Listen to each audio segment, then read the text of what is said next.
Hey, good afternoon, everybody. Tom Stewart here. I am with Liz Trotter. This is Smart Business Moves. First Wednesday of the new month of May, isn't it? That's right. It's Holy already the cow. 4th. I don't know what it is, but as you get older, the days just go so much faster. Or it's not so much the days go faster. It's The like years. and the quarters and the months. I'm like, how are we already like a third of the way into our second quarter? How is that?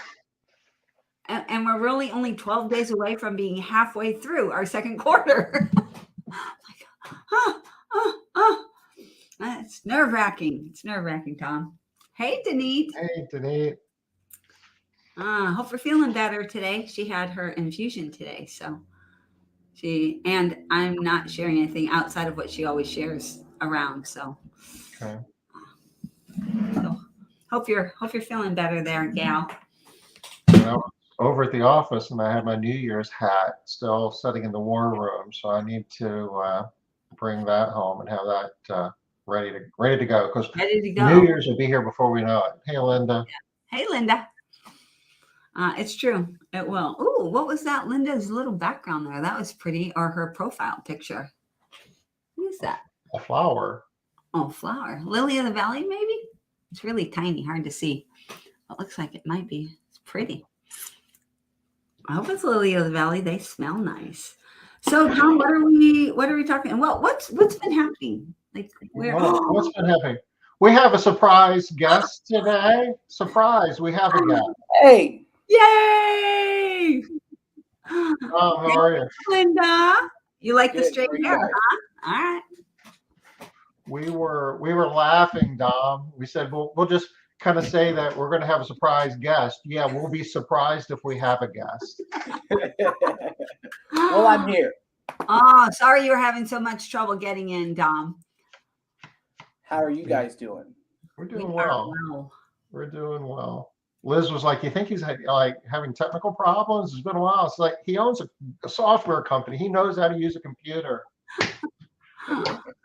And So, then we thought that you probably just went off to do your own Facebook Live. Ours is too yeah, challenging. we were gonna like pop out and No, watch. I use StreamYard all the time. StreamYard's good. Oh, Usually good. that. Yeah. But Liz, you were asking me what was going on. There's been a couple of things going on, and I was just kind of playing around. We'll nerd out on some numbers here, Dom, just for a moment, if you don't mind, because we do the JOLTS report, which is the job opening, and what do they call it? It's an acronym for something. It's about the number of job openings in the country. Anyway, it came out. It comes out this time each month, and The job It really opening bad, and turnover report. Yeah. what this is telling us is there's more job openings now than there was the preceding months. I think December is still like the biggest record since they've been doing it, but we're not really making a lot of traction. And this number here, this rates, this is like 7% of all of the jobs, the ones that are taken and not taken, added together, divided, or the openings divided by all of the jobs, it's like 7%, which is pretty high. And if you go down here to like leisure and hospitality, which is kind of in the same general area that we hire from, accommodation, food service, again, that's like over 10%. So that's kind of bad news for us. That's not getting any better. There's a ton of jobs out there. There's about 6 million unemployed people right now that are in the job market that don't have jobs, and there's over 11 million open jobs. So there's like 1.9 jobs for every job seeker. That's not awesome. No. So you think that's bad? Wait, it gets worse. At the Oh, beginning of every month, Tom. Yay. every month, ADP comes out with numbers, and ADP is like one of the biggest, if not the biggest, payroll processor. And Friday, the Department of Labor will come out with their unemployment numbers, but ADP usually comes out the Wednesday, the first Wednesday of every month. And normally the job ads are up month after month after month. And this month, small business, this is less than 50 employees or 1 to 49 employees. We lost 120,000 jobs. If you go back and if you look at larger employers, and actually I got this from another source, I don't see it on their website, but I got the numbers here that employers with 50 to 499, they added 46,000 jobs, and large employers with 499 or over 499 employees, 500 or more, added 321,000 jobs.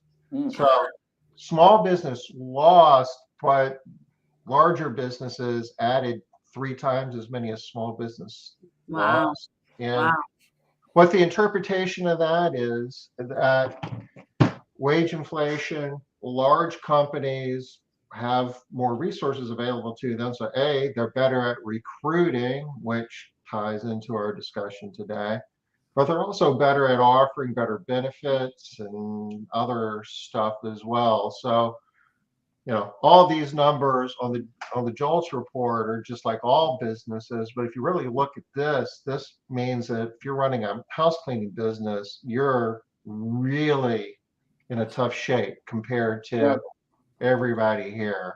So I'm depressed. I'm kind of done for the day. So I'll see you guys next week. My job here is done. But I mean, it's good timing. We have a great guest for this, Tom, so that you can feel better now, right? Tom, it's good that you're talking, numbers and data. I was live the other day, and we were talking about, how many applications do you need to really get that one good hire for your business and your market, and really utilizing that data to figure out how much money you should be spending on your recruiting budget, because a lot of people don't really take that in consideration when, factoring in what their recruiting budget should be and really knowing the numbers on how many applications do you need to generate on a monthly basis to get that 1 or 2 hires that you may be looking at per month, or 4 or 5, whatever that number is for your business. So it's not hopeless. We're not going to give up. We're going to manage our business, and we're going to do the things that we need to do to be successful in spite of all of those headwinds. We're going to use numbers to do that. Is that what I'm hearing, Dom? That's what I believe. We're gonna use data to drive it, right? Which is what we do when. Made Central, right? That's why I use it for my cleaning company. I use data to drive our cleaning company. And then more importantly too, we're going to use tools to drive our recruiting. One of the things that you said there was that some of these bigger companies have the resources. Here's what we know. Target's minimum wage now, usually, I think it's like $15 an hour. Walmart is increasing their wages, Amazon as well. But I see cleaning companies every day in some of these markets that are paying $18, $19, $20 an hour, if not more. And they're still struggling to get people in the door. Hey, Dom, I hate to break it to you, but in some markets, Target's minimum wage is now up to $24 an hour. Ooh. Ooh. Hey, here's the thing, Tom. I know some cleaning companies that are paying people that. Yeah. Them, they're out there, But I think it's also about, the tools that we're using to bring that recruiting process in, because a lot of us are just posting the jobs and think that people are just funneling through our doors. No, those great opportunities are everywhere now. We just got to all do a better job at it. But, I heard an informed person a number of months ago say, buckle up, within the next couple of years, if not sooner, $15 an hour minimum wage isn't even going to cut it. We're going to be talking about $25 an hour minimum wage. And I think with everything that's going on in the economy and inflation and everything else, that we very well might be sitting here before the end of the year. Not to say that everybody's going to be there, but it's not going to be a holy cow, can you believe that? It's going to be, yeah, sure, that's the way it is now. Yep. I agree. Yeah, I don't want to agree, but it definitely looks like it's going that way, right? So, all right. So, Dom, here we are today, and we know what the struggles are that we're dealing with today. And so, what are some of the things we can do today without getting like so stressed out? Because I see a lot of people right now that are just like Tom said, he's just depressed and they're weary. They're tired of this. They feel like I was talking with someone just today that said, I'm just going to have to go back to Indeed and start paying $3,000 a month Ooh. for hiring again. That's just feels like it's my only option. Yeah. So one of the first thing I would do, because I do think that everyone needs to spend some level of money on recruiting, right? The days of just it being free, I think those days are over. So once you're past the idea that, you're going to now have to have a recruiting budget, I would then really start to figure out, okay, what does that budget need to be? Let's not just throw a random dollar at the wall and go there. On Facebook and Indeed, both of these applications have where when you put the money behind it, it tells you roughly how many applications you may receive in that given time frame. It actually tells you that, right? Yeah. So if you know your data, and again, you can, business owners can go back and figure this out, based on let's just look at the first quarter of this year. How many people did you interview compared to how many people did you hire and how many applications actually came in? So if you look up that quarter one data, how many applications you may need. So I would utilize those tools to factor how much budget you need to have for your Facebook and your Indeed spend. So how do people figure out how much they need to spend? So let's just pretend that if I get in 30 applications, I can expect that that's going to turn into 8 interviews and that's going to turn into 1 hire, right? So I know that I need 30 applications to get 1 hire. Mm-hmm. How do I know what I can afford though? I know what I feel like I know what I need to spend. If I need 3 hires, then I know that I need 90 applications. 90 applicants. Yeah, absolutely. So, and then what you're going to do is you're going to utilize those platforms to see what it's telling you for your market, because every single market is different, right? Yeah. What it's telling you for your market on how much you need to spend to get that number of applications in your funnel. But I would say, Liz, you can't afford not to spend it. I wish I could say, what that budget is, 1% or 2%, whatever it is. But, when I'm throwing money at Indeed and I'm like, hey, I need to get 500 applications this month to fill some of these roles. Yeah. I'm not about to go back and figure out, can I afford that extra $100 a month or $200? No, we got to do it. We got to push through it and get those applications. Yeah. That's the least of my worries. Yeah. And again, that's where the numbers can help you, because if you know what the opportunity cost is of these open technician positions, it's, you can ratchet the numbers up to a pretty high number on your recruiting side, and you're still, spending good money, because not filling those positions is going to cost you a ton. I guess, is it all about the spend though, and how much of it gets into the finer points of, you mentioned the platforms could be different from community to community, but the wage we were talking about, what Target, gee whiz, $24 an hour, the value proposition and just the quality of the ad, I guess would have a bearing on your outcomes as well, I would think. Yeah, so I 100% agree. I think, a lot of people, even when I'm talking to business owners and, they're struggling with recruiting, everyone aims to have a really amazing cleaning company and a good culture, right? It looks like we lost Liz. Yeah, she'll be back. Yeah, everyone aims to do that, right? I think most business owners want to have a good work environment for their employees, but we don't really share that a lot. We don't put that information. We have to figure out ways to be able to translate that more in our job ads. So when people do see that on Indeed or Facebook or whatever platform you're recruiting on, you're like, oh man, I can see myself working there. I can see myself in this team, in the mix, going there every single day, in and out, and showing up to work, right? You have to be able to translate that into your job ad. And, sometimes, as business owners, I used to do this myself. You'd go on, Google and search some of these job ads and you copy what you see there, but you got to make that job ad your own, and it has to match what you're doing in your company. So I 100% agree, Tom. That part is extremely important. And what are you offering to that applicant? Very similar to a lead. That's what we look at in our business. And we've been experimenting with ads as well. And one of the things that I'm seeing that can make a big difference is explain what makes you different.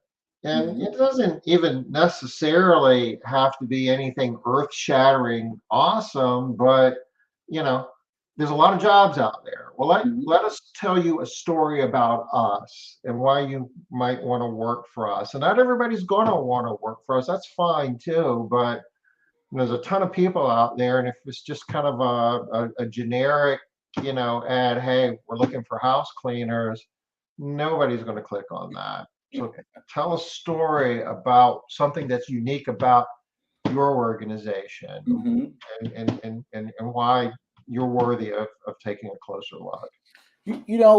Another thing I'll add to that too, Tom, is I think we have to look at this recruiting game as marketing, right?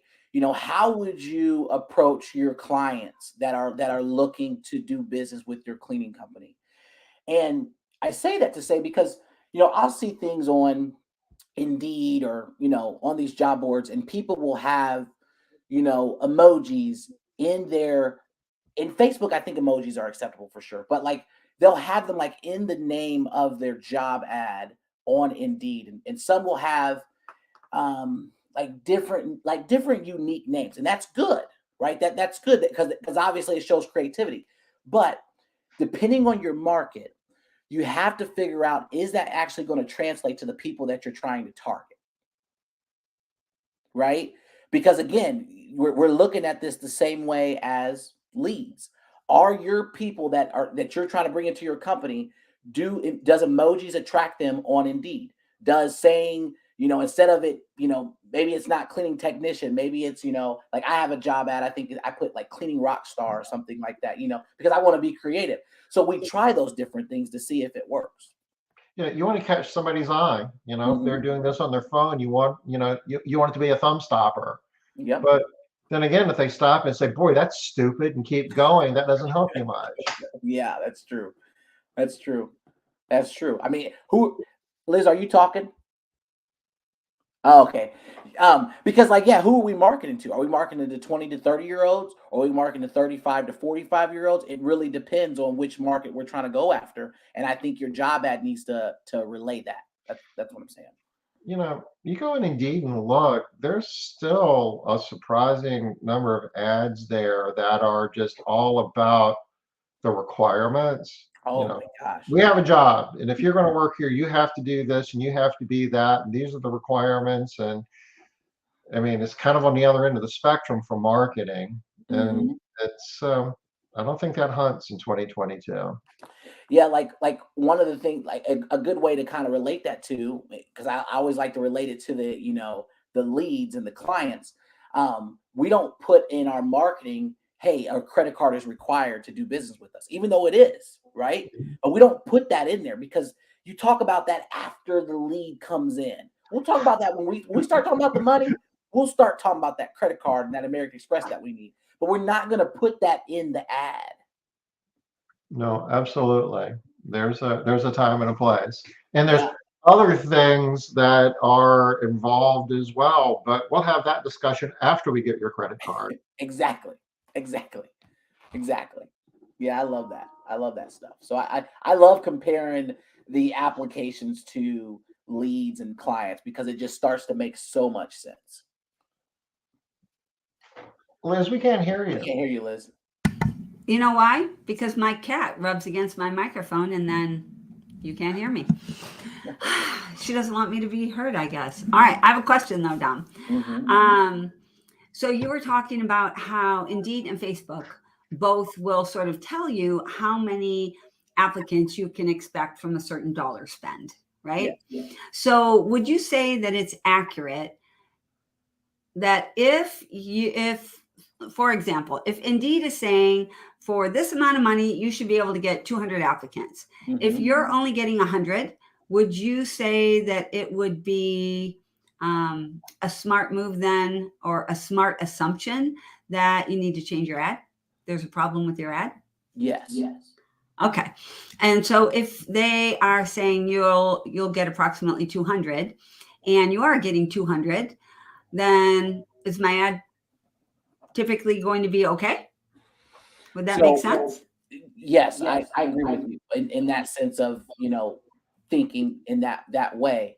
I would say that we should always be kind of revolving our ad and making it a little bit better, like sometimes like for my company, we might do, sometimes the ad might say solo cleaner, and then sometimes it might say, the cleaning technician, because some people are typing that in, right?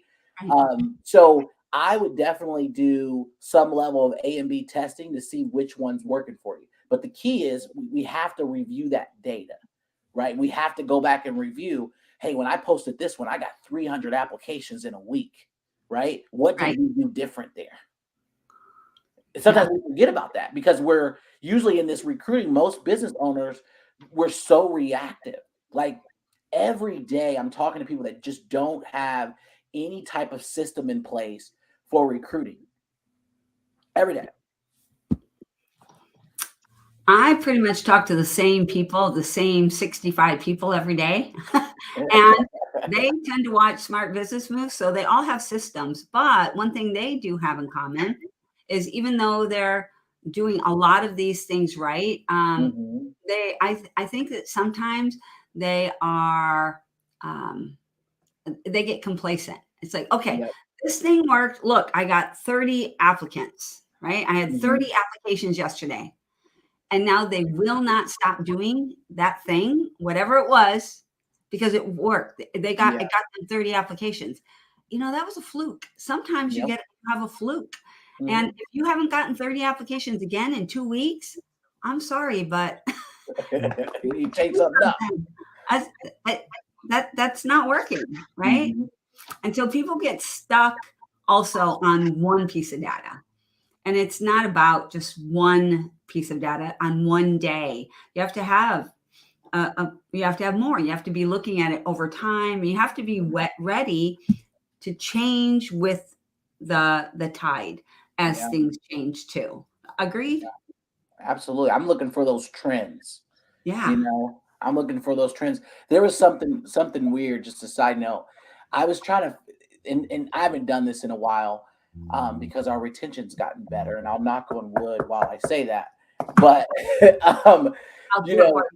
there was this thing where I was trying to figure out in my cleaning company, when were people quitting? Like for some reason, and I don't know why, but it always seemed as if we had an understaffed issue around a particular time each month. And I was like, why do I feel this way? Why do I feel like every time the 12th or the 15th comes, we're just understaffed around this time? Like, I don't get it, So I was trying to figure out those trends, and, it could have been a scheduling thing. It could have been a couple of different scenarios, but either or, I look for trends in everything. I think that's important. I love trends. Yeah. So, and I really like that you're using the data to mark the trends. This is something that came out of, Tom, your last Made Central event. I know a lot of people loved that they found out where they were actually losing people. So they had it in their head that I can't get people to, past a week. I can't get people past a month. I can't get people whatever. But when they actually looked at the data, they're like, what? I Mhm. could have sworn it was this other thing. And so they're attacking the wrong problem over and Yep. over and over again, right? Mhm. So a lot of people had that experience. So I do like that idea of using the data and solving problems not based on your feelings, Mhm. because what are you going to do with that? Your feelings, they're so subjective. And what are we doing? What are we doing to really track when people are leaving? Right? Are we doing those exit interviews?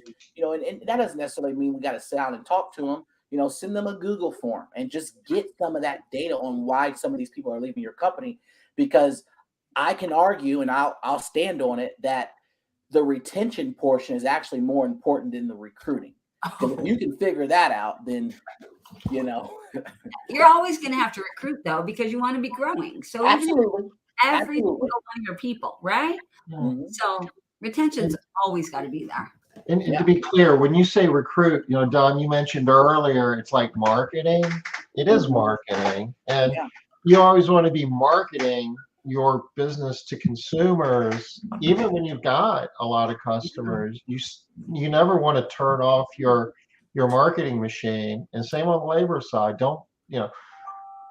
Don't confuse recruiting with hiring. It Right. doesn't mean that you're hiring people every day, but every day you still want to be recruiting. Yeah, you still want to do those interviews, and you still want to go through those processes of accepting applications. Chick-fil-A does a really cool thing where I think they do open interviews once or twice a week. I think it's Tuesdays, and here in my area it's Tuesdays and Thursdays, and they do open interviews, and it's every single week. Everybody knows it's open interviews. That's part of their process. They're always in recruiting mode, and that's the reason why when you pull up to a Chick-fil-A, they have tons of people to help you.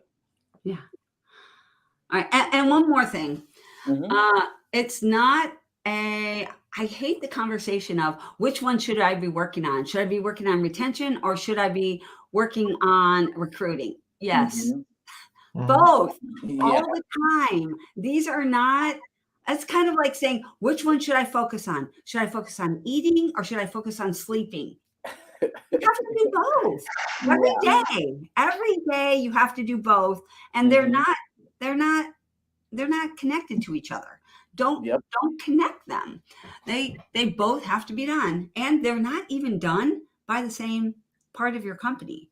The Mhm. people that are working on recruiting are not the same people that are working on retention. Yes, if you have good recruiting, it'll be easier for the people that are working on retention, right? Mhm. But it's still, that's a different job over there. Retention is a different job Absolutely. altogether. But you would never say, should I work on scheduling or should I work on firing? What? Yeah. Not You know what I good. mean? Have you ever hired someone and you're like, oh my God, this person's gonna be so amazing. And you bring them in, you hire them, and then someone comes to you out of your team, they're like, yeah, that person quit. You're like, what? What? And you got to go back and figure out like what happened. It's because Yeah, it's not the same. Like everything I told them, something broke in that yeah. chain. When they actually got out into the field or whatever that may be. In the data that you collect, I mean, there's a percentage of that turnover that I believe falls into the uncontrollable Hmm. thing. For sure. They have a life-changing event. It might be their transportation is no longer available, or their daycare is no longer available, or something happened and they're having to leave the state, like today type situation. And I don't know. Maybe with a better interview process, you can identify the potential and risk for those types of things more up front. I don't know, but what are your thoughts on that? Yeah. So I would say that you know some of those things you're just not going to be able to control. Yeah. As we know it, sometimes when people come to us, they're like, I got to move tomorrow. I'm like, what? You got to go tomorrow? I'm like, yeah, I got to move. I'm moving states tomorrow. I'm like, okay. Um, and some of those things you're just not going to uncover no matter how many questions and things that you ask. But like key things that I look for in the interview process is how many Sorry. I think my people are running credit cards. Um, I hear money. I hear money. I want more. How many people when we're interviewing, basically, how many of those candidates have their life together?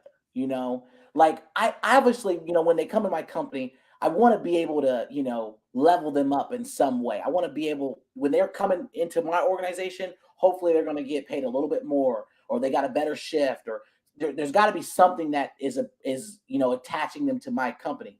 But I'm not looking for those people that are a mess, you know, because I can't fix that.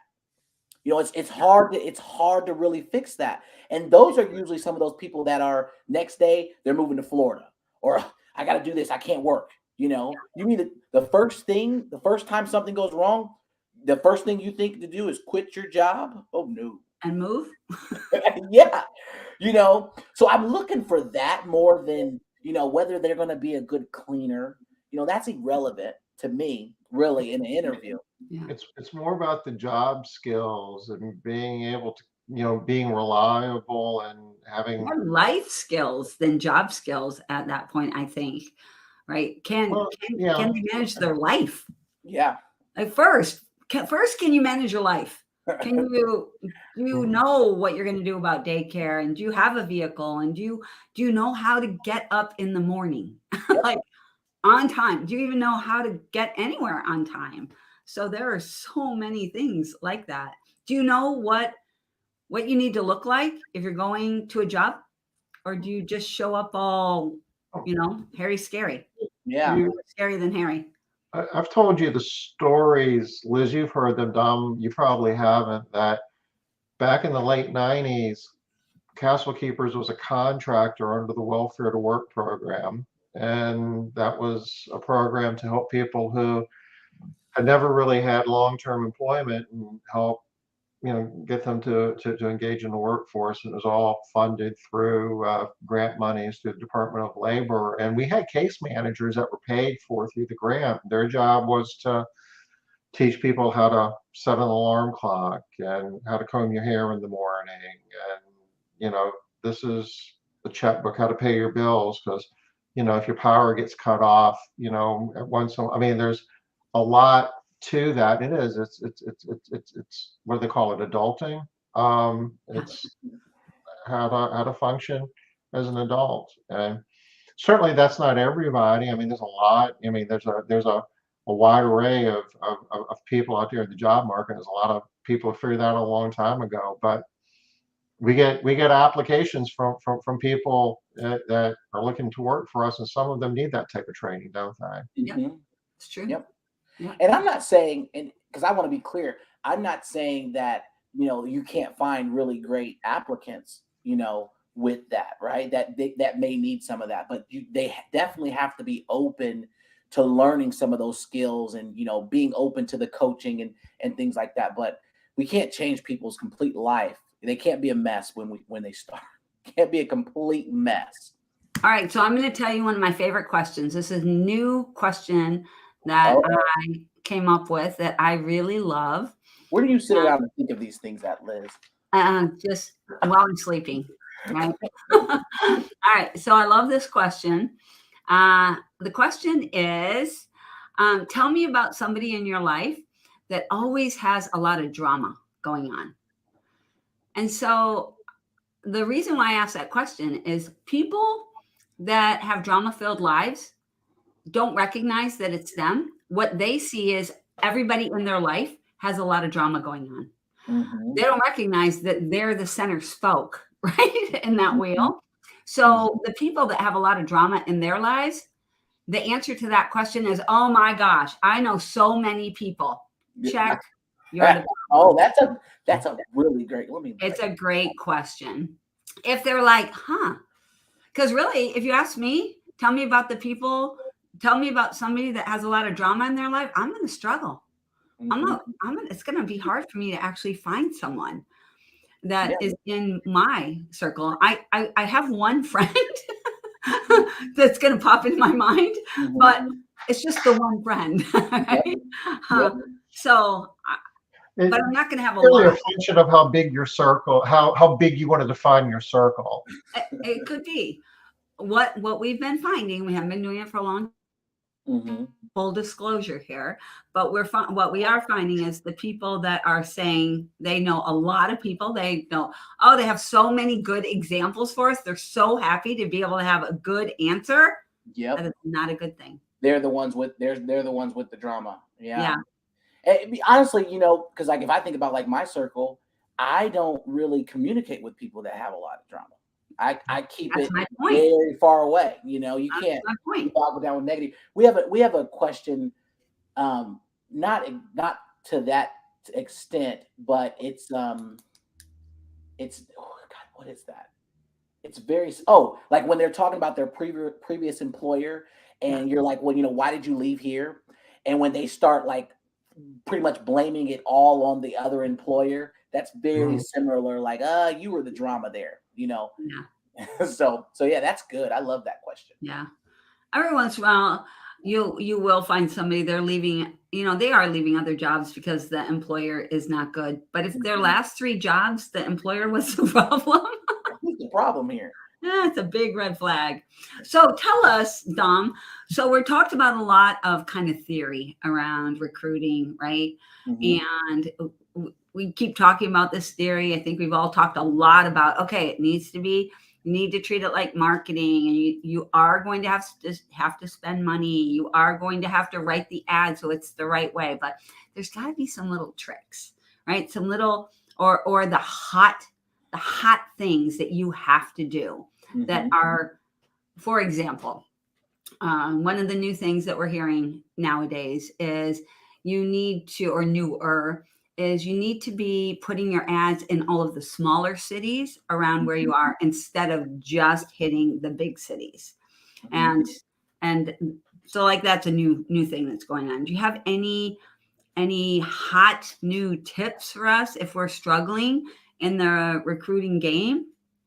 Yeah, so I'll give a couple that I just kind of jotted down while you were asking that question. So the first thing I would do is, and Tom, you kind of already said it, is in your job ad, only focus on what benefits the applicant, right? Okay. Don't focus on any requirements. None of that mumbo jumbo needs to be in the ad, right? None of that. And none of it. You're saying none of it needs to be in the ad. None of it. None of it. I don't care, because Liz, the reality is whatever system you're using, whether that's ADP's applicant tracking system or whatever, even Indeed, if you're just using Indeed, you can ask that question in the application. So that system should do the work for you. You don't have to put that in there. It's irrelevant. So I would focus on maybe the top 5 benefits of why people should work for your company. That's what you focus on in your ad, right? Hey, we're a cleaning company. We clean houses. Yeah, that's what we do. But hey, we're going to give you a free car. We're going to pay for the gas, free lunch and breakfast, no work, no weekends ever, right? Yeah. And you can wear leggings and shorts to work. That's what we talk about. That's it, right? So so that's what I would focus on. That's one. But wait, did I hear that you get free breakfast and lunch? Yes. Is that every day? Every day. Man, I need to come work there. I'm hungry. Oh. It's cheap, Liz. Yeah. All right. How do you do that? Tell me how you do that. Well, so the way that we do it is when they get there the way our motto is, a lot of our people do come to our offices every day. So the way that we do it is our fridge and our kitchen, because we have a full kitchen in both of our offices, they've got all the breakfast items that you can think of. Pop-Tarts, French toast, all that stuff's in there. Waffles, biscuits, all the major food groups. All that stuff's in there, right? Yeah. And then same thing for lunch. So we have everything that you can imagine that you would need to pack and get ready for your lunch for the day. And we supply all of these things, the lunch bags, the baggies, all that stuff is there within our office. And we've got a designated person that is required to make sure that thing is stocked every single week. Okay. All right. So it's not so much that so I was thinking along the lines of they're not coming to your office every day. And so you were sending them breakfast and lunch, but you're saying if have it at your office, they want to come there and they want to pick up their breakfast and their lunch. Welcome to it. Come on in. So all of our people do come to our office. So that's the reason why we can do it that way. Yeah. But I would stretch to say, even if you just have your people going directly to job sites, there's still a way that you can make that happen. I mean, even if a person was, because like sometimes what we'll do is we'll give our teams some of our company cards and we'll say, hey, go anywhere you want today for lunch, and it's on us, right? Yeah. But if you think about that, how much is that? Like if we were to go to Taco Bell every single day, what are we talking? $7 or $10?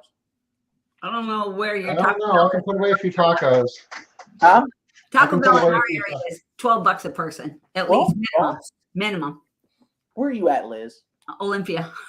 Okay, yeah, probably so. Like when I go to other places and they don't have like a dollar menu at McDonald's, I always get concerned. Yeah. So yeah, well, either Ours or. might not even be opened if they don't have staff. Yeah. Yeah, that's happening too. But either or, you have to figure out like some Yeah. of those like really cool things that stand out, Yes. right? I get your point. I love that you have figured out a way to do that, because you're right. It stands out in the ad, right? Have Yep. free breakfast and lunch every day. That's going to stand out in an ad. And nobody else, not nobody, but very few other companies even want to do that. Yeah. They're like, I don't want to do that. So Yep. I love it. I love anything like that where other companies are like, I don't even want to do that. I don't want to think about it. Yeah. That's a win. Yeah. Right? You don't have to compete with those people. So another thing that I think that you have to, what was the question again? Because you said like that we need Yeah, to like what are some like Hiring hacks. What are tips. tricks that we could use in Okay. our recruiting? Yeah, recruiting Gotcha. that. Okay, so you got to be texting your applicants, your applicants. That's something that you have to be doing. It's a non-negotiable. Yeah. You have to do that. So if you're not doing that, get you something that's going to make that Number happen. one thing to do. Start there. Gotcha. Yep. Another hack that we've recently started is we're interviewing everyone, and we're doing that by utilizing digital interviews. So we're sending them a one-way interview to all of our applicants, and they're able to complete that interview without us ever being there. And then that interview comes back in and we can review that on our own time. Oh, cool. All right. So that's another little tip that you can. Yeah, that's awesome. Do immediately. And is that because of your company does that, Dom? Should we put the link in here so everybody can? Yeah, we'll put the link in. It's called GetHireWho.com. That's a better. Yeah, that one works too, Tom. But GetHireWho.com. I just put it in there. So yeah, we offer that, Liz. We offer the digital interviews. It's a newer feature for us. Yeah. But there's other companies out there that offer that. It's not the newest concept, but it works. Like if you have something for that, it's a really, really good option for people. Okay. The other thing that I would say that's another tip is you got to have an amazing referral system. So I have saw so much content over the past couple months about people having these amazing referral systems. Like I've seen some businesses saying that they're paying people literally $200 a month as long as they stay with the company and the person they referred stays with the company. Oh, so they're getting $200 every month that the new employee stays. Okay, yeah, that's new. Yeah. I've seen some that do 150 or whatever. But even if you think about that, if you referred me someone that was really good, yeah, and you stayed and that other person stayed, I might pay you $100 a month to keep both of you guys. Yeah. And not have a retention issue with those two employees. Well, not us, but somebody who was actually qualified. You don't want to pay that for me. I'm not going to be horrible employees. We'd all be horrible employees. Yeah. but no, you get what I'm saying. And like they're even doing a thing where they're saying, hey, we'll even allow you to bring multiple people. Hey, if you bring 3 and those 3 are staying and they're good, valuable employees, hey, we'll pay you down $300 a month, $100 each person, right? Yeah. For a certain amount of time. And now that's extra income for that employee. Right. Okay. I love it. This is a new little hack. I like it. Yeah. Let me see what else here I got on my list. 5 benefits, SMS, digital interviews, referral. Liz, I don't know if I got any more immediate actions that are going to be that quick and easy to implement. Actually, I feel like that's good. You gave us 4 right there. So I feel like that is good stuff to get people started. A lot of times we give people too many things too. You know, you give a list of 20 and they're like, I don't know where to start. I don't know what to do. And they just, you know, click out and they're done. So I like these. I think that you gave us some that can actually work, and they're not the same ones that we keep hearing over and over and over again, right? So that's great. One thing that you said that was interesting is about the emojis in the titles, right? Yeah. So, you know, the emojis in the titles was so hot for so long. That's like little fires or little hearts or whatever. But I think what I heard from you is maybe pull back from the emojis a little bit. Okay, so it depends on which platform. Okay. Because if you look on my Facebook, you're going to see emojis in my job ad. Okay. It's a social media platform. Yeah. So it makes sense, right? Right. But on Indeed, I'm not sure that's the best approach. Okay. Because when they're searching for the jobs, is that getting in the way of your job ranking higher than some of the other places, right?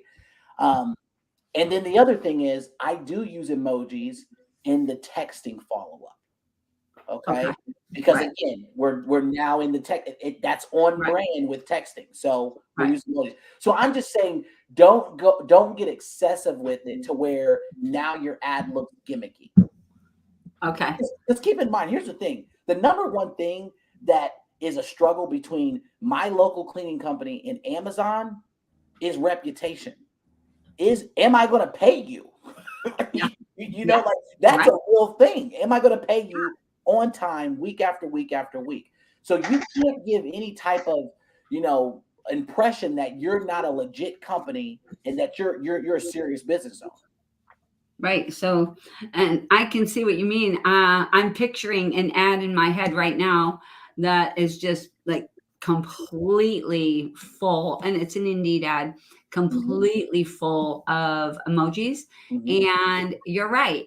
My impression of this company is that it is owner operated, which is not necessarily a bad thing, right? But owner operated, smaller, maybe working out of their house. I'm not going to, I'm not going to get benefits there.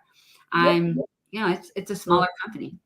Yeah. Maybe I get a paycheck on Friday. Maybe they got busy. Do it. Well, you know, yeah. And it's probably going to be more old school. I'm probably am going to get a paycheck. I'm probably not going to get direct deposit. You know, it's, things are going to be. And the thing is, Liz, you're right. There is nothing wrong with that. That's how most of us started, right? When I did interviews, it was in Panera Bread and Starbucks at first. Yeah, but again, those were hurdles that you had to eventually overcome. So all I'm saying is don't let the emojis and stuff turn into actual hurdles rather than, you know, benefiting you. Yeah, I like some hurdles are just there and you've got to deal with them. Don't create hurdles for yourself that don't have to be there. Don't throw in your own. There's another thing that I'll add to something that you can immediately implement as well is follow-up. Okay. So pre-COVID, Tom, I would probably never ask someone twice to schedule their own interview. I ask you one time, you don't want to schedule that interview? I'm gone. They're disqualified. They basically deselected themselves. Oh yeah. We're sending people follow-up messages 3, 4, 5 times. Hey, don't leave me hanging. Don't forget about me. Right? We're doing those things now because we're getting a little bit more creative. And if you think about it, if you put yourself in the applicant's shoes, there's so many options out there right now. You gotta stand out. Yeah. You know, so if you're texting that person on the moment they fill out the application, and then 2 days later you're like, hey, I see you didn't fill out you didn't complete that interview or set up that interview. Make sure you get that into me if you really want to talk about our opportunity here, right? And just doing that follow up. So that's something huge that we're testing out and trying out for our cleaning company. We've got about 5 minutes left. Certainly recruiting is a big part of it. And once we have candidates, being able to take those candidates and turn the appropriate ones, the right ones, into successful employees, I guess is part of what we're talking about here as well. Isn't that kind of where HireWho steps in? Yeah. So what we do at HireWho is we practically help people get their hiring system on point. That's really what it is. We can help you streamline, organize your hiring system, and really, put your system on a visual. So, like, if you are truly trying to grow and scale your company, you can put that on paper per se, right? It's on a computer, but on paper, and you can make sure that that system's being followed every single time. One of the things I like to tell people, HireWho's not for the people that it's a 2 to 3 man operation. That's not what it is.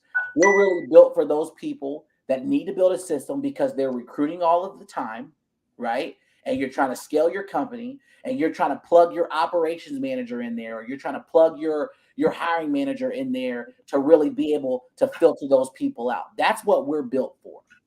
And that's what we do. So, all right. So I have heard this, and I think I heard this from Megan Likes. I'm not sure.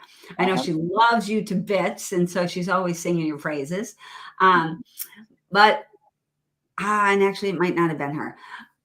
Somebody said that HireWho is not the same as, name another recruiting company, any other recruiting company, because they do something after the recruiting process that is a little bit different. They take it further. They don't just, they're not like you guys are not about writing the ads and just the recruiting part. You take it further into the actual hiring. Is that correct? Or how, like, where's the cutoff? Who do you hire for what? No, for sure, you're right. So some of some call them competitors, but we're in the same space, and we're all doing a lot of different things. Yeah. But a lot of those places will focus on getting your job ad right and really getting the leads in per se, getting those applicants in. We're more built for, okay, hey, when someone actually applies, what are you going to do with them? Okay. Right? After the application. Yeah, and that's the most important part. Honestly, it really is. Like, there's people that are getting hundreds of applications, but they're not even reaching out to them. And they're paying tons of money for those applications. Tons of money. And if they want to throw money, Tom, just give it to me. I love the money. Yeah, you don't have to spend nearly as much on the recruiting if you've got a good tool that can take the candidates and turn them into gainfully employed technicians. Yep.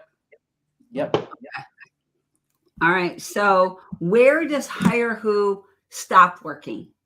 Once the person is hired, or? So we now have a integration with Zapier, and you can now connect your applicant tracking system HireWho with whichever HR tool that you're using. So like you can't do Gusto. Gusto hasn't opened up or whatever, but let's say Bamboo HR, that's a popular one. You can now connect that. So now when you move someone to the hired stage, you want to bring them on, you can now implement some things where now it sends them their onboarding documents and whatnot. So we stop. When you want to hire that person, that's really when HireWho should stop at that point. Okay. Gotcha. So as soon as you hire them, now it's clicked over to somebody else. Correct. But you've picked the candidate. HireWho helps you get all of those applicants turned into someone you want to hire. Mm-hmm. Yep. All right. And really, Liz, too, just so I'll end it with this. Yeah. The reason why we did the Zap integration is because we want people to be able to really tricks this thing out. I mean, there's people doing some amazing stuff, like some crazy things that I'm not even thinking of. Like, man, I can't believe you thought of that. So, we want them to, put it with different applications and just make it as powerful as possible for their business. Because the truth is, everyone's hiring system does not look the same. Tom, how many you own multiple businesses? Liz, you own multiple businesses. So you guys are probably not in your hiring process every single day, but some businesses are. So everyone's hiring process looks completely different for the business that they have, Right. But the point is, especially in 2022 with the labor market the way it is and your recruiting dollars that you have to invest, you really need a applicant tracking system, some type of system that can take your leads and turn them into employees. You do. And they can't afford to just wait for it to happen. It's not going to happen. People are not just going to start walking in. I mean, it's true. 10 years ago, right? People just walked into your office and asked for a job. I know. That's not happening anymore. It's not. It's not. It's No. not. Well, we are at the top of the hour. Where did the hour go? I don't know. Like it happens when it's like a topic that's really timely like this. Yeah. And everybody's concerned about this issue right now. We're all working on it, hopefully. Yeah. Yeah. Dom, thank you for joining us. As Yeah, always. anytime. I appreciate it. Thank you, Dom. We really appreciate it too. Yeah. Appreciate the tips too. For everybody that didn't get them, go back, watch that video. You're going to see all the hot hacks. Are you going to be joining us in May, Dom? You coming to No, Charleston? June, right? Or July? July. July. Okay, you're in July then. Awesome. Yeah. I kept like delaying, and then I'm like, oh, I want to do it. And then it was sold out for May. So then then that's when you posted July. I'm like, oh, let me just do it. Well, So All right. So for anybody that doesn't know what he's talking about, he is talking about the Maid Central user event.